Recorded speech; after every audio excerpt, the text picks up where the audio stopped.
Ok, iniciando a gravação.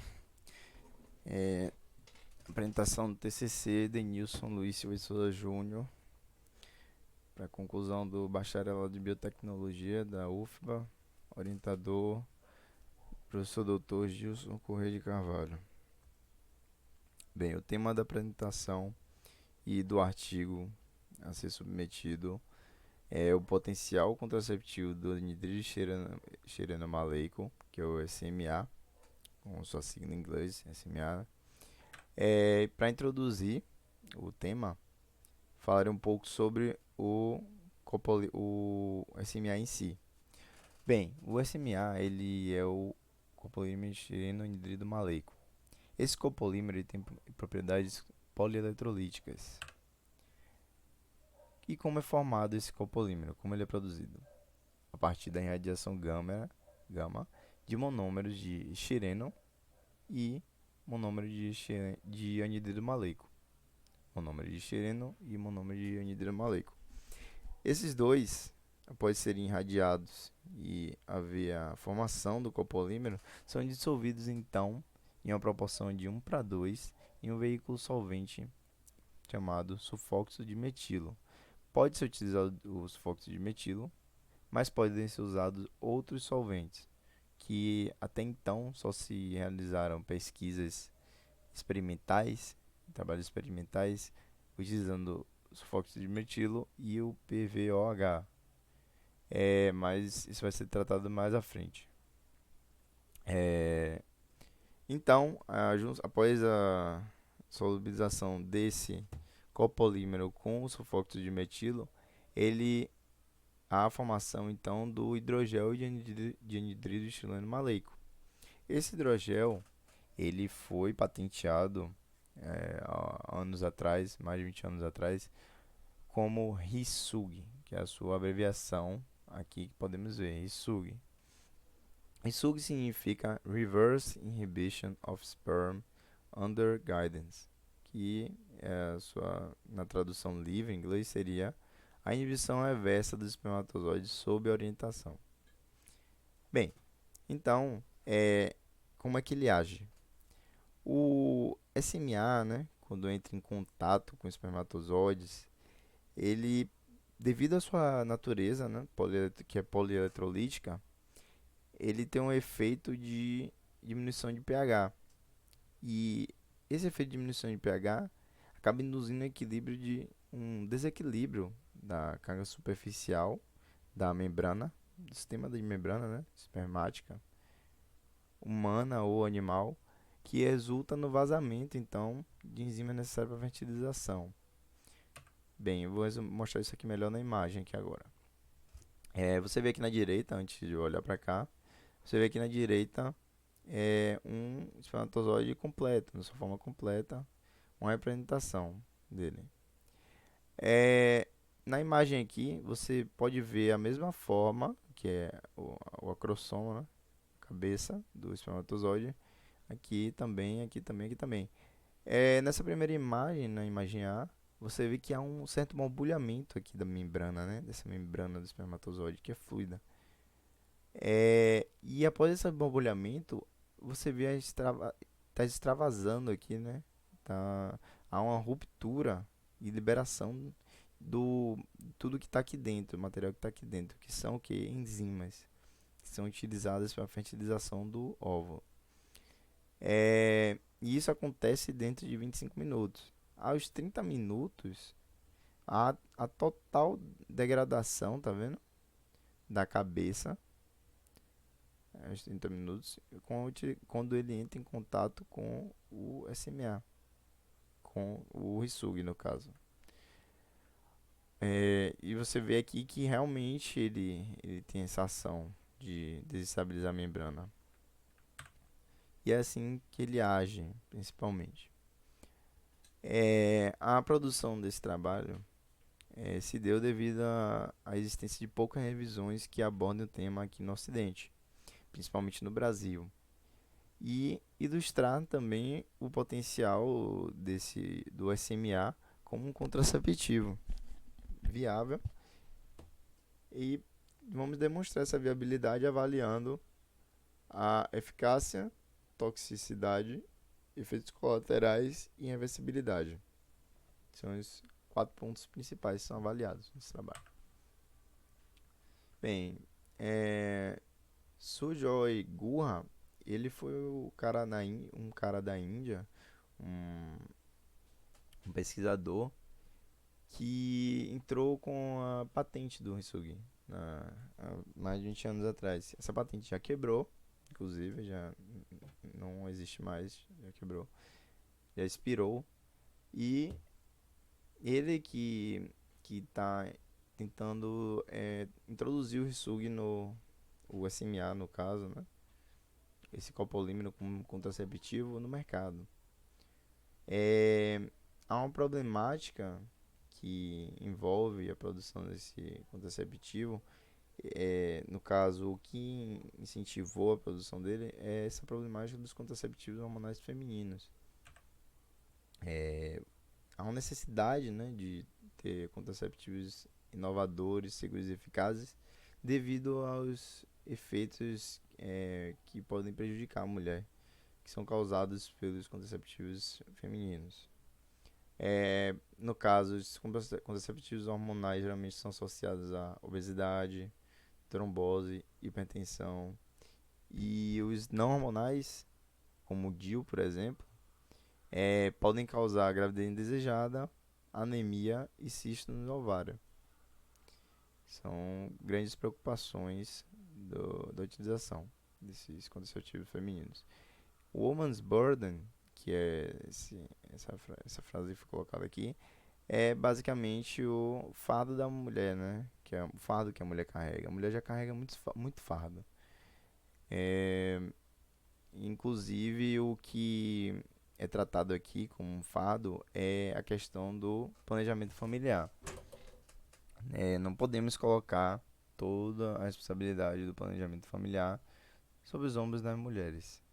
Então, e também devido aos contraceptivos femininos deixarem muito a desejar em segurança e eficácia, é, traz então a necessidade de um novo contraceptivo que seja masculino para também o homem poder dividir essa responsabilidade, né?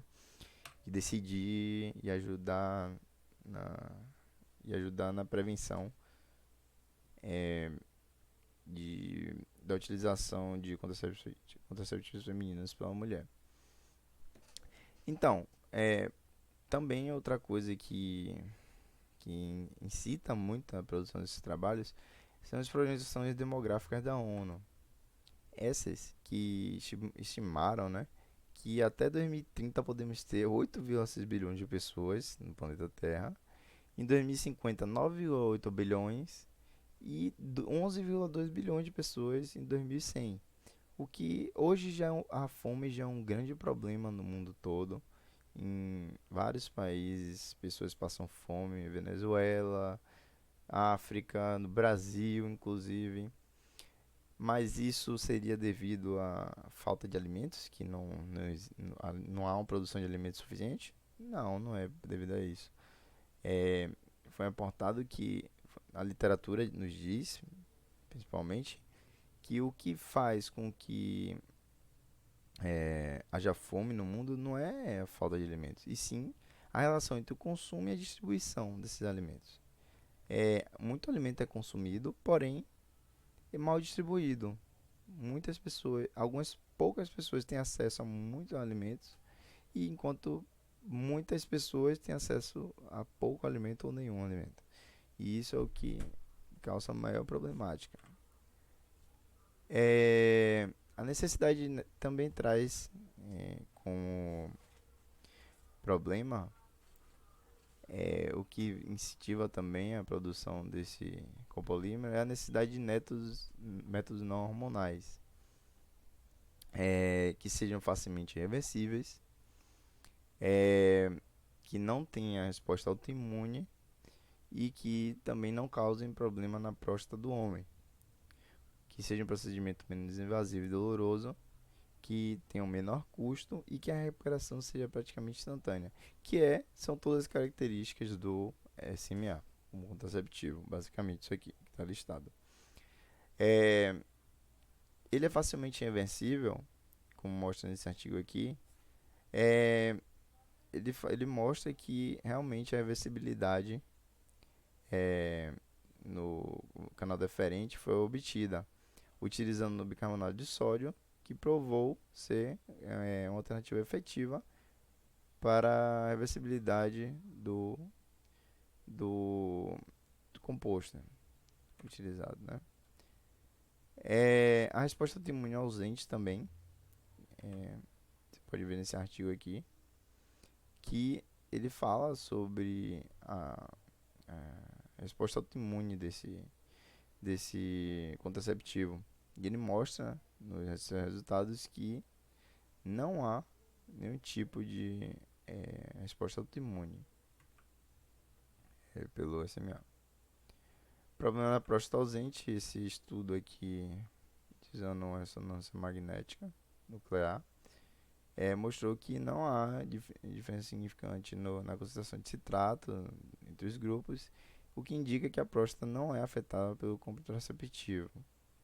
Mesmo em um período aqui, você pode ver aqui que mesmo em um período de 8 anos, esse contraceptivo, o Risui, ele é absolutamente seguro e não leva a nenhum tipo de doenças prostáticas. Ok. Aqui nós temos dois outros artigos, rapidamente vou passar, que mostra que o xilinonidro maleico é utilizado para solubilização. Ele é uma ferramenta muito utilizada para solubilização de membranas lipídicas. Porque ele acaba formando nessas membranas nanodiscos também. São discos muito pequenos na membrana que podem causar extravasamento do que há dentro dessas membranas. E aqui nesse outro artigo, podemos ver aqui onde está grifado, que utilizando a formulação 2:1 de CML, ou seja, uma concentração maior do que utilizada como contraceptivo, ele se mostrou um detergente para solubilização muito efetivo, solubilização das membranas, né? O que ele fala aqui que essa consideração foi adequada, foi bem efetiva para a solubilização de membranas, de proteína das membranas. Bem, na parte de metodologia, delineando um pouco o trabalho aqui que foi realizado, realizamos uma pesquisa bibliográfica nas bases selecionadas, que foram basicamente a Scopus e a Web of Science, para não haver nenhum tipo de redundância. Elas são bem abrangentes, são duas bases muito abrangentes e que nos deu resultados satisfatórios. Vou mostrar mais à frente a quantidade de artigos, inclusive, encontrados. E a biblioteca que utilizamos foi o EndNote, que é um pacote de exame de bibliografia, na versão 7.4 que utilizamos. Aqui temos a imagem da biblioteca utilizada, com alguns artigos listados, e a interface do programa. Então, utilizamos também a busca em modo avançado, somente com artigos em inglês e sem exceção de data. Não limitamos a data, não estabelecemos um período, porque para poder termos o maior número de artigos possíveis sobre o tema.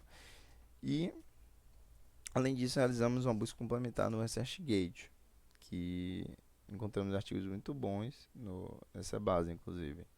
E que essa base não é abrangida pelo Scopus nem o Web of Science, no caso. Alguns artigos dela não são abrangidos. Então, no Web of Science utilizamos essa forma para pesquisa, utilizando uma combinação de booleanos e termos. E no Scopus utilizamos essa fórmula porque cada base de dados possui uma formulação diferente para pesquisa. Não dá para utilizar essa no Scopus nem do Scopus no Web of Science. Ok. Bem, eu vou mostrar aqui um vídeo rapidamente de como funciona o contraceptivo. Vou voltar aqui. Pronto. Como é o procedimento, inclusive. esse vídeo é do Vasogel, que é desenvolvido pelo laboratório Parsemos Foundation, que é o laboratório que abraçou o SMA como contraceptivo. Ele abraçou a ideia e está tentando trazer para o Ocidente a contracepção com SMA, só que em outra forma. No caso, eles utilizam, vou explicar aqui rapidamente. O Vasogel ele utiliza o SMA na sua forma de ácido SMA. Já o Risugi, que é o da Índia, ele usa o SMA na forma hidrolisada do SMA. No caso, por não ser hidrolisado, acaba tendo um custo menor, o Vasogel, ainda menor, e ele acaba tendo uma maior qualidade ele acaba tendo uma maior facilidade de estocagem também, porque ele não se degrada tão rápido. Vou passar aqui o vídeo rapidinho. É, você vê aqui o saco escrotal masculino e ele vai ser, a operação vai ser realizada a partir da formação de um pequeno furo, né, no saco escrotal. Isso é realizado com anestesia, não foi mostrado aqui, mas é realizado com anestesia, onde o médico irá puxar o canal deferente. Isso tudo não envolve dor, porque devido à anestesia, não é um procedimento tão invasivo quanto a valectomia também. E aqui será injetado o copolímero com o solvente. No caso aqui é o vasogel. Já inserido em cada um dos dois tubos, dois ductos, né? Você vê aqui, após inserido, ele preenche o espaço, né?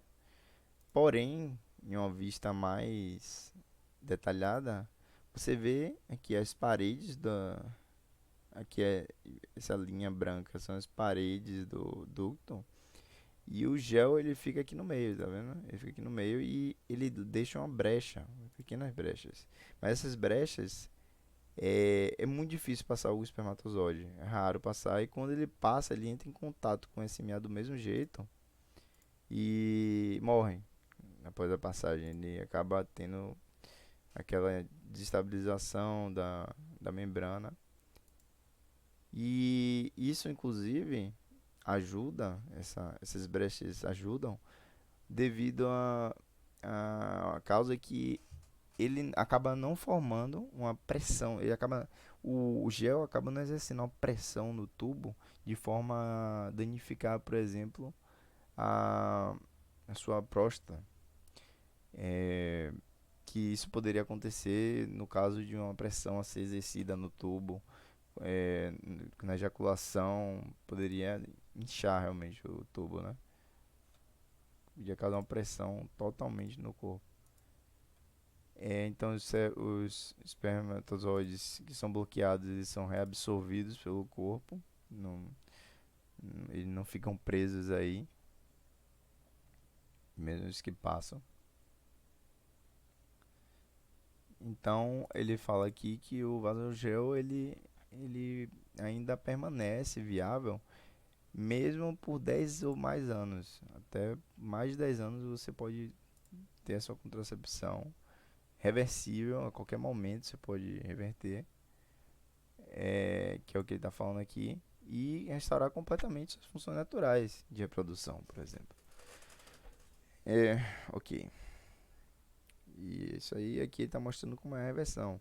É injetada uma solução de bicarbonato de sódio e o hidrogel é dissolvido completamente. Esse vídeo foi do UOL. Ok.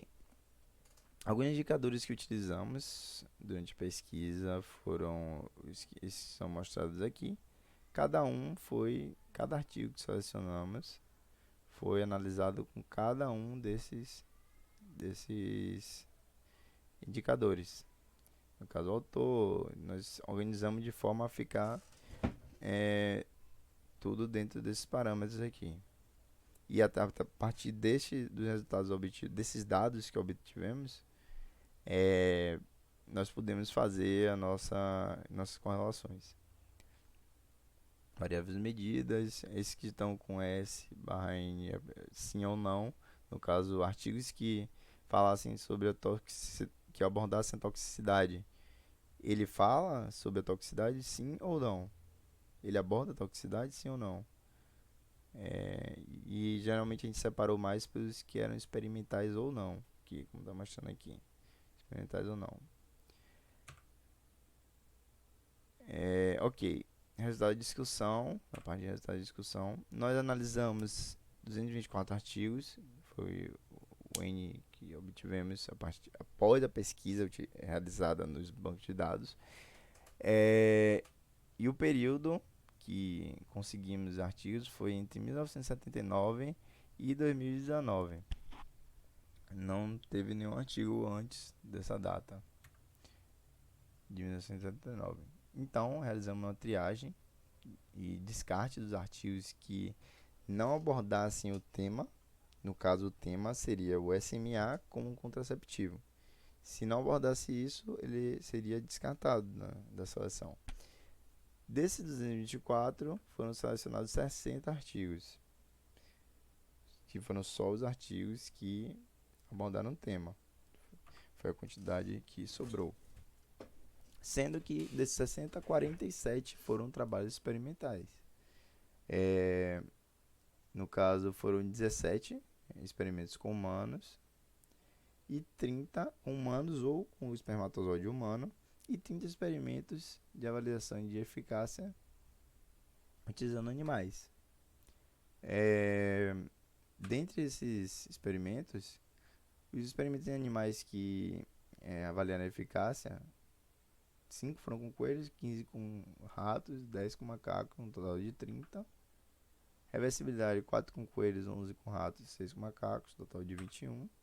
E toxicidade, 2 com coelho, 11 com ratos, 9 com macacos, total de 22. Ok, e número de publicações por ano, que é esse gráfico que conseguimos construir, ele mostra que foram apenas publicados 2 artigos por ano em média sobre esse tema, o SMA como contraceptivo. E não houve nenhum tipo de crescimento exponencial durante todo esse período de tempo. E qual seria o motivo por trás disso? Alguns artigos falam que, devido à falta de interesse da indústria farmacêutica, como o artigo aqui referenciado, não houve uma produção tão grande em outros países. Eu vou mostrar mais à frente isso aqui agora. Aqui, por exemplo, esse artigo ele fala que a primeira causa que é um obstáculo para contracepção masculina é o desinteresse da Big Pharma, né, a indústria farmacêutica, em investir em pesquisas ou em fazer investimentos, né, em pesquisa no caso. Número de publicações por país, o primeiro autor, você vê que há uma discrepância imensa entre a Índia e os outros países. Por quê? Porque na Índia é um programa do governo que incentiva que faz investimentos na contracepção, né? Na verdade, no planejamento familiar. 8 de 60 produções fora da Índia, 13%. Primeiro artigo fora da Índia foi 28 anos após a descoberta, foi em 2008. Primeiro artigo. E a consideração pode explicar também a falta de crescimento no número de publicações. No caso, essa concentração de artigos na Índia explica a falta de crescimento no número de publicações, né? Porque os países não investiam tanto. Número de publicações de pesquisa. Número de publicações por instituição de pesquisa, do primeiro autor. No caso, você vê que há uma discrepância também entre o Indian Council of MR e a University of Rajasthan. Ambas são da Índia, então você vê que 62%, uma predominância muito grande da Índia ainda aqui, dos institutos de pesquisa da Índia na pesquisa do SMA como contraceptivo. E é um padrão esperado devido à concentração, né, antes mostrada. Essa tabela aqui mostra Os indicadores que utilizamos, né? Você vê que 100% dos artigos que avaliaram a eficácia do SMA mostraram é, que ele realmente é eficaz na contracepção devido às suas propriedades polieletrolíticas, de diminuição de pH e desestabilização da membrana do espermatozoide. Comprova isso aqui. A evidência de efeitos colaterais, alguns artigos evidenciaram, você vê que 21 artigos evidenciaram algum tipo de efeito colateral, porém, são efeitos colaterais mínimos que foram observados. É, Nós classificamos alguns efeitos colaterais aqui, como alteração do escroto, alteração do peso, preenchimento inflamatório, alguns efeitos colaterais estão listados aqui, mas a maioria deles foi devido a erros no procedimento, ou então foram devido ao procedimento, ou então pelo teste do SMA em diferentes concentrações, para tentar descobrir qual é a concentração ideal. Então, houveram alguns efeitos colaterais até chegar na concentração ideal, o que é normal em qualquer coisa da área farmacêutica. Evidência de toxicidade nenhum, evidenciou toxicidade 100%, e evidência de reversibilidade, 100% dos artigos mostraram que ele é reversível. Vou passar aqui, pronto. Diversos parâmetros foram utilizados, né, para avaliar a eficácia, por exemplo, e houve uma prevalência de 36% do parâmetro contagem de espermatozoides ou espermatozoides totais, que é a mesma coisa. Entre outros foram rugosidade, volume, pH, concentração e consistência. E essa prevalência desse parâmetro se dá devido à propriedade do copolímero realmente de causar dano nos espermatozoides. No caso, eles precisavam avaliar isso porque eles queriam ver se passava algum espermatozoide. E alguns passavam em algumas situações, porém, não é a principal função do SMA impedir a passagem, porque ele deixa um espaço pequeno. Mas mesmo esses que passam, eles recebem o dano, né? Eles acabam tendo contato com o copolímero. Volta para essa imagem aqui e mostra o que acontece com os que passam, inclusive. Também houve um estudo sobre a utilização do SMA com PVOH, que é o ácido polivinílico, em fêmeas, em ratos fêmeas, né? Como alternativa ao DMSO. Nas trompas de Fallope das fêmeas não houve nenhum tipo de toxicidade e ele é uma alternativa, né, para o DMSO. O artigo está referenciado. Nos testes clínicos mostrou-se então que os resultados obtidos, que na fase 1 foram utilizados 38 homens adultos com comprovada fertilidade, utilizando doses entre 5 e 140 miligramas. A eficácia só foi obtida a partir de 40 miligramas, sem alterações urogenitais ou na libido. Na fase 2, 14 homens adultos foram testados com a dose única de 60 miligramas, que foi estabelecida como a ótima, no caso, por um ano.